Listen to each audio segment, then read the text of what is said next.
In this video, we'll show you how to connect your aerial fabric to a rescue weight. We'll use a ribbon first to show, as it's easier to see.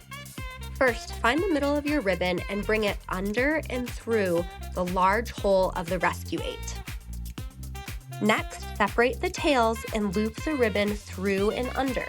Bring it back up through the large hole. Next, hook the ribbon over the top of your rescue weight. Finally, pull your tails tight.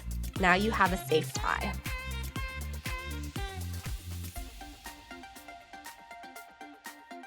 Now let's do the same with our fabric.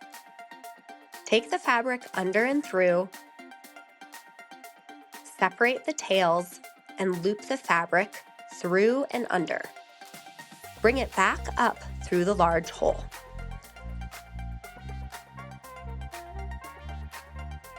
Hook the fabric over the top of the rescue weight. Tighten the tails from both sides. Ensure the ears of the rescue weight are exposed, which means your tie is nice and tidy and safe.